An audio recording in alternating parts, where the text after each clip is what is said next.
Hello and welcome to InvestorWeb, the channel dedicated to helping you make informed financial decisions. Here we delve into a variety of topics, shedding light on everything from astute investment strategies to practical personal finance tips. Our mission is to equip you with accurate and up-to-date financial advice and strategies, clearing the fog that often surrounds these subjects. Today we'll be discussing a topic that's crucial to understanding how to manage your money. 10 things poor people get wrong about money. First up, we have a common saying, money is the root of all evil. But let's dissect this notion a bit. The phrase itself is often misquoted. The original proverb from the New Testament of the Bible reads, "For the love of money is a root of all kinds of evil." And now that paints a slightly different picture, doesn't it? Money in its essence is neutral. It's simply a tool, a medium of exchange that enables us to purchase goods and services. Whether money becomes a force of good or a source of evil depends entirely on how it's used. Money can fund education, foster innovation, or provide medical aid, but it can also be misused for greed, corruption, and exploitation. Therefore, the problem isn't money itself, but the intentions and actions of those who wield it. Money isn't evil, it's a tool. It's all about how you use it.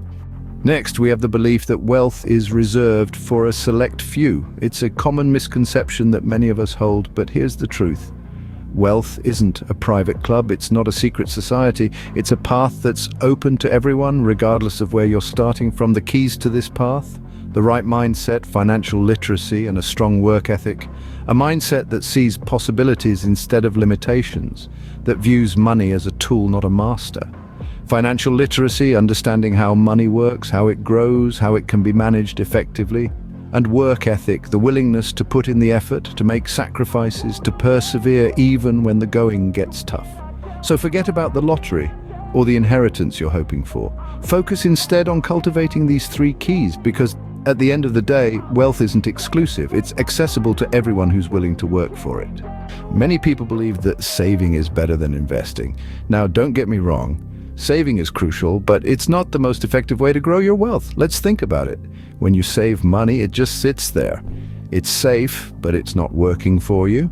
On the other hand, when you invest, you're putting your money to work. You're giving it a chance to grow, to multiply. And yes, investing comes with risks, but it also comes with the potential for higher returns. Take a moment to consider the power of compound interest. It's like a snowball rolling downhill, gathering more snow as it goes. With each passing year, your investments not only earn returns, but those returns earn returns as well.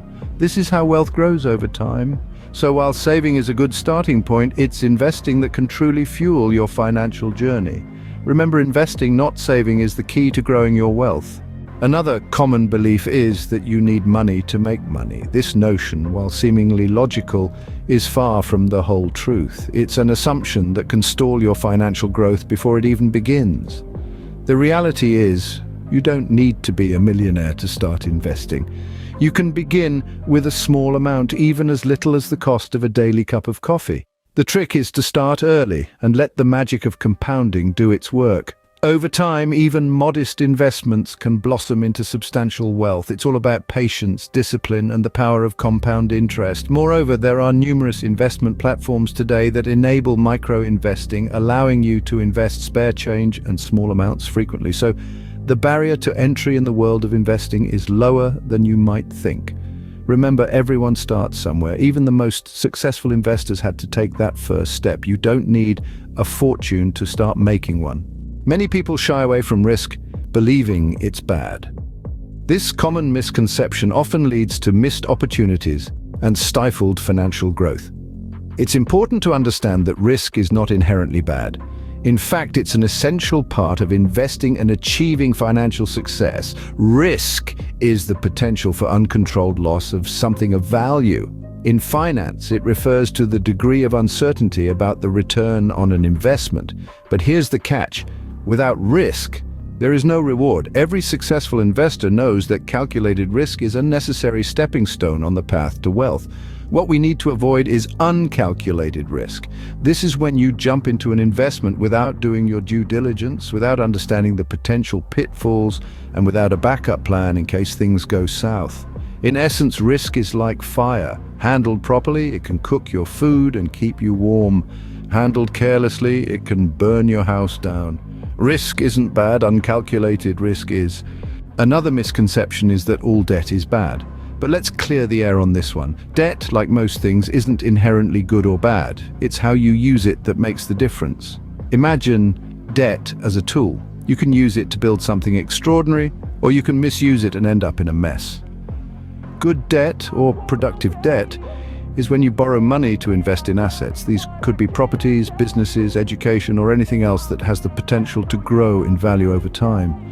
On the other hand, bad debt or unproductive debt is money you borrow to purchase liabilities or depreciating items, such as an expensive car or an extravagant holiday. These things may bring short-term pleasure, but they don't generate any income or grow in value. So the key isn't to avoid debt completely, but to understand how to leverage it wisely. Not all debt is bad. Understanding the difference is key. Many people say money can't buy happiness. But let's delve a bit further into this concept.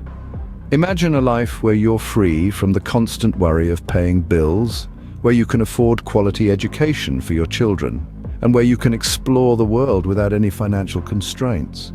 Money, in this sense, can indeed contribute to your happiness by providing security and comfort. Money also opens up a plethora of opportunities for you. It allows you to invest in your passions, whether it's starting your own business, learning a new skill, or even donating to a cause you believe in. These opportunities not only enrich your life, but they also help you grow as an individual. However, it's essential to remember that money is a tool, not the end goal. It's the means to live a fulfilling life, not the definition of it. So while money itself can't directly buy happiness, it certainly can pave the way for experiences and opportunities that bring about happiness. Money can't buy happiness, but it can contribute to it. Some people believe it's too late for them to start investing. This belief, my friends, is nothing more than a myth, a fallacy. Investing is not a race against time. It's a journey of growth, a voyage of wealth accumulation that doesn't have a set starting line. You might be in your 30s, 40s, 50s, 60s or beyond, and you might be thinking that you've missed the investment train, but let me assure you, that train is always at the station, waiting for you to hop on. The magic of compounding works at any age. You invest a sum, it grows, you reinvest the growth, and your investment snowballs over time. It's like planting a seed. It doesn't matter if you plant it today, tomorrow, or a year from now. Given time and care, it will grow. Remember, the best time to start investing was yesterday, the second best time today. It's never too late to start investing. Another misconception is that rich people are greedy. The reality, however, is not so black and white. Yes, there are wealthy individuals who hoard their wealth, but there are just as many, if not more, who use their wealth to make a positive impact. Take, for instance, the philanthropists who pledge to give away a large part of their fortunes to help solve some of the world's most pressing problems. They invest in education, healthcare, and innovative solutions to combat poverty and climate change. They understand that true wealth is not just about accumulating more for oneself, but about improving the world around us. Moreover, many successful entrepreneurs reinvest their profits into their businesses, fueling economic growth, creating jobs, and driving innovation. They know that their wealth is not just a personal achievement, but a tool for creating opportunities for others. So let's debunk this myth once and for all. Wealth doesn't equate to greed. Finally, many people believe that money management is complicated. It's easy to think this way, especially when confronted with terms like diversification, capital gains, and compound interest. In reality, however, these are just terms that describe simple concepts. For instance, diversification simply means spreading your investments around to reduce risk. Capital gains? That's just the profit you make when an investment increases in value. And compound interest is your money making more money over time. It's true, managing money does involve some learning, but it's not rocket science. It's about understanding these basic principles and applying them consistently.